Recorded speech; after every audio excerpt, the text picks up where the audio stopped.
தாவேகா வந்து ஆட்சி அமைத்ததிலும் single largest பார்ட்டியாக அது வந்ததையும் திமுக தோற்றதுலையும் எங்களுக்கு மகிழ்ச்சி இல்லை அப்படின்னு சொல்கிறது கரெக்டான ஸ்டேட்மெண்ட்டு தான். எனக்கு கூட அந்த ஆர்எஸ்எஸ் பெற்ற பிள்ளை விஜய்ன்னு நான் சொன்னதை கருத்தை நான் கூட மாற்றிக்கிட்டேன். இன்னைக்கு எதிர்கட்சி தலைவர் உதயநிதி உளறிட்டு இருக்காரு இல்லையா, சோபா மாடல் அரசு, குதிரை வியாபாரம், இதுதானே. இந்த காலத்தில் எவனாவது சோபாவில் வச்சு பணம் கொடுப்பானா?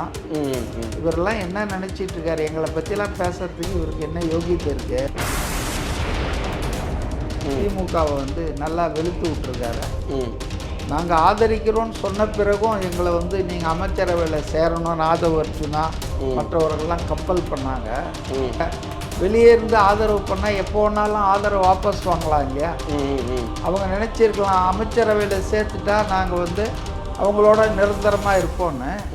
ஆனால் அப்போ கூட நாங்கள் அமைச்சரை ராஜினாமா பண்ணிட்டு வெளியே வரணும்னு நினச்சா எப்போ வேணாலும் வரலாமே. உடனே பத்திரிகைலாம் இது விசிகா எப்போது வேண்டுமானாலும் நாங்கள் வெளியே வரலான்னு கதையை போட்டுட்டாங்க. இப்போ சமீபமாக ஒரு இளம் பெண்ணும் இளம் ஆணும் அவர் தூக்கில் தொங்கியிருப்பாங்க. தமிழக முதல்வர் விஜய் அவர்கள் அதுக்கு சரியாக சம்மதிக்கலை, அவங்க சைடுலேருந்து சரியான ஒத்துழைப்பு இல்லைன்னு சொல்கிறாங்க. ஏன் இந்த பிரச்சனை? தலித் மக்களுக்கு எதிரான குற்றங்கள் இன்க்ரீஸ் ஆகிட்டே இருக்குது.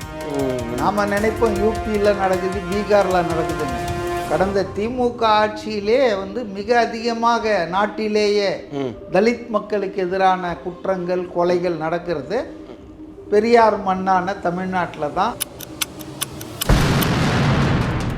திமுக அதிமுக 60 வருஷமாக தொடர்ச்சியாக மாறி மாறி ஆண்ட இந்த தமிழ்நாட்டில் தான் சமூக நீதி அதிகமாக விவாதிக்கப்படுகிற பேசப்படுகிற இந்த தமிழ்நாட்டில் தான் இந்த அவலம் தொடர்கிறதுன்றது எல்லாருக்கும் தெரிஞ்ச உண்மை.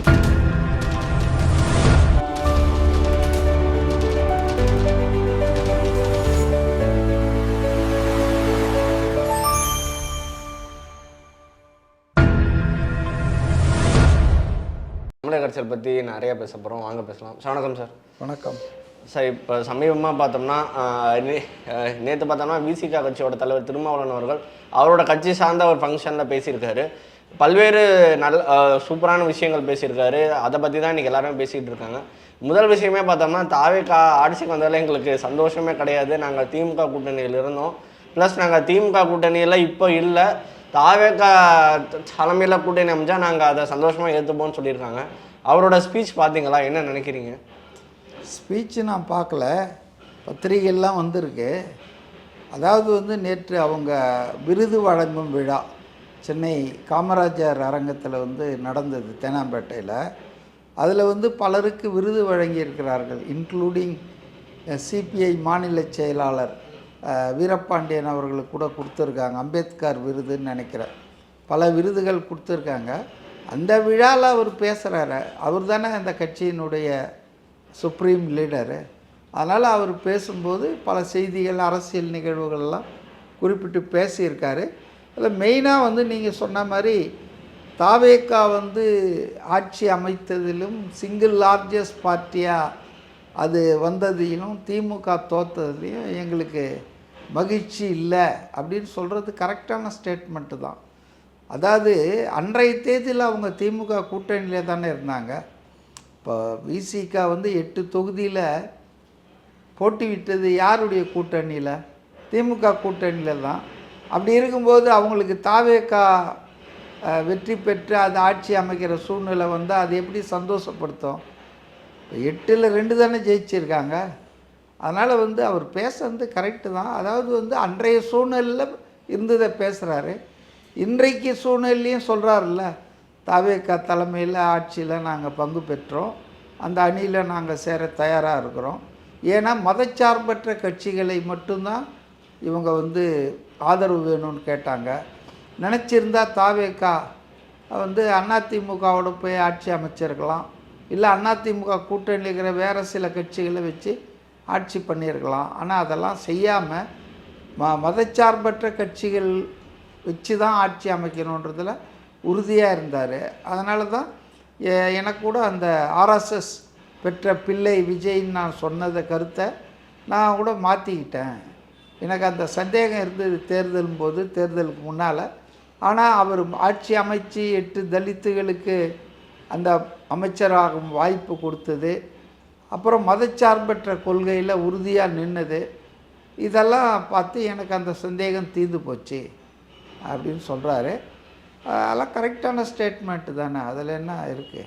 ஓகே. அதே போல் இன்னொன்று, இன்றைக்கி எதிர்க்கட்சி தலைவர் உதயநிதி உளறிட்டு இருக்கார் இல்லையா, சோபா மாடல் அரசு, குதிரை வியாபாரம், இதுதானே. அதை வந்து அவர் பதில் பேசியிருக்காரு. இந்த காலத்தில் எவனாவது சோபாவில் வச்சு பணம் கொடுப்பானா? இவரெல்லாம் என்ன நினச்சிட்டு இருக்காரு, எங்களை பற்றிலாம் பேசுறதுக்கு இவருக்கு என்ன யோகியத்தை இருக்கு அப்படின்னு அது பேர் சொல்லாமல் உதயநிதி ஸ்டாலினை திமுகவை வந்து நல்லா வெளுத்து விட்டுருக்காரு. சார், இது நாள் வரைக்குமே அவர் தாவேகா சார்பாக பெரிய சப்போர்ட் பண்ணி எதுவும் பேசினதில்லை. இன்றைக்கி அந்த திருமாவளவனோட ஓப்பனாக வந்து இவ்வளோ பேசியிருக்காருன்னா அதுக்கு என்ன காரணமாக இருக்கும்? திமுக மீது அவர் வந்து எந்த அணிலையும் பட்டும் படாமல் இருக்கிறாருன்றது தான் புரிஞ்சுக்கணும். இப்போ நேற்று கூட ஒரு ஸ்டேட்மெண்ட் விட்டார்.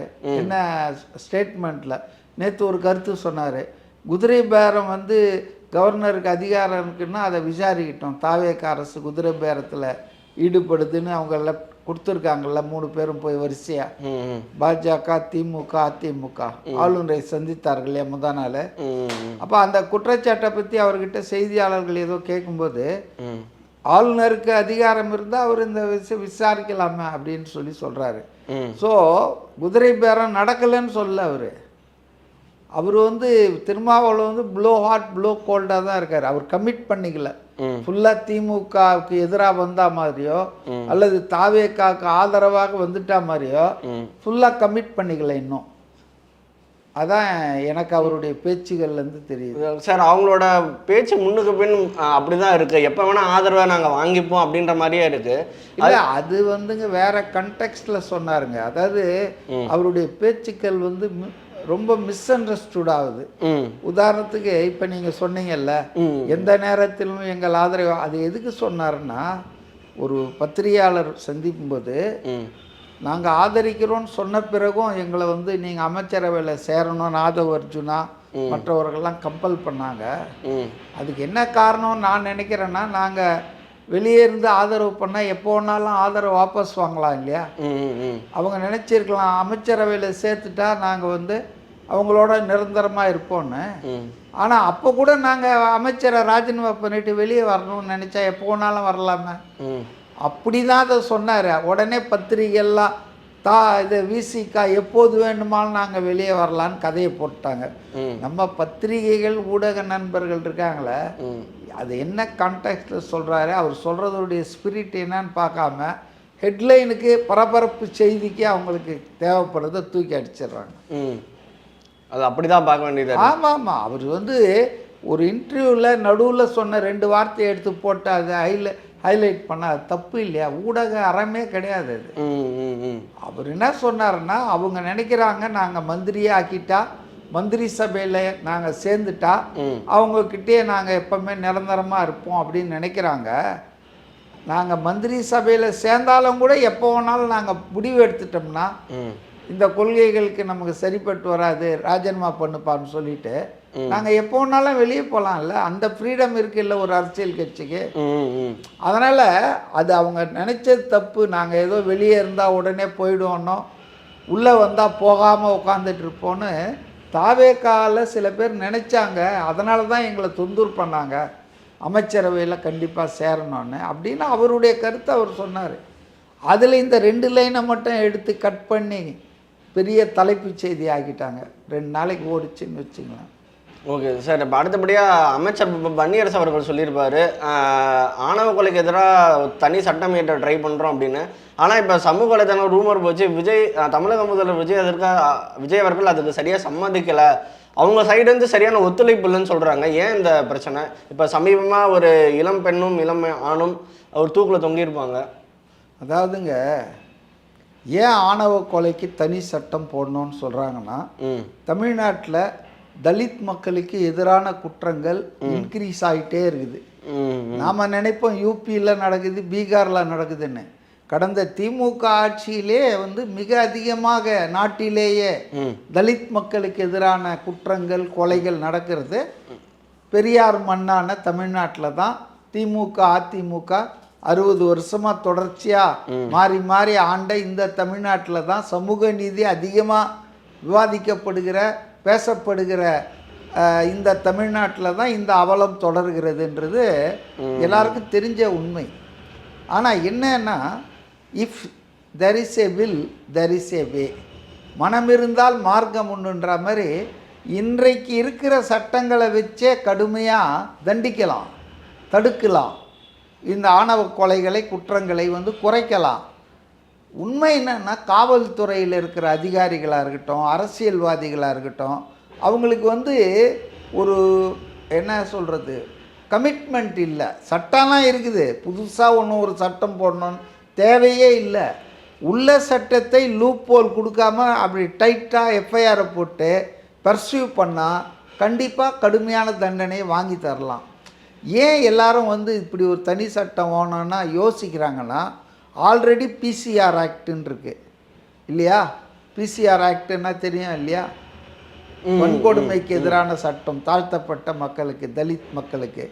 அப்போ அந்த வன்கொடுமை சட்டமே 50% மிஸ்யூஸ் ஆகுது. அதாவது நியாயமாக அந்த குற்றம் செஞ்சவங்களை பிடிச்சி தண்டிக்கிறதுக்கு அதை பயன்படுத்தினா பரவாயில்ல. அது பெரும்பாலும் வந்து அதை வந்து தலித் சமூகத்தை சார்ந்தவர்கள் மற்ற சமூகத்தினர் மீது வேறு எதுவும் செய்ய முடியலன்னா இதை கொண்டு போய் அடிச்சிட்டாங்கன்னா ரொம்ப சீரியஸாக பிரச்சனை வருது இல்லை, மிரட்டுறாங்க, உங்கள் மேலே பிசிஆரில் கேஸ் போட்டுருவோன்ட்டு.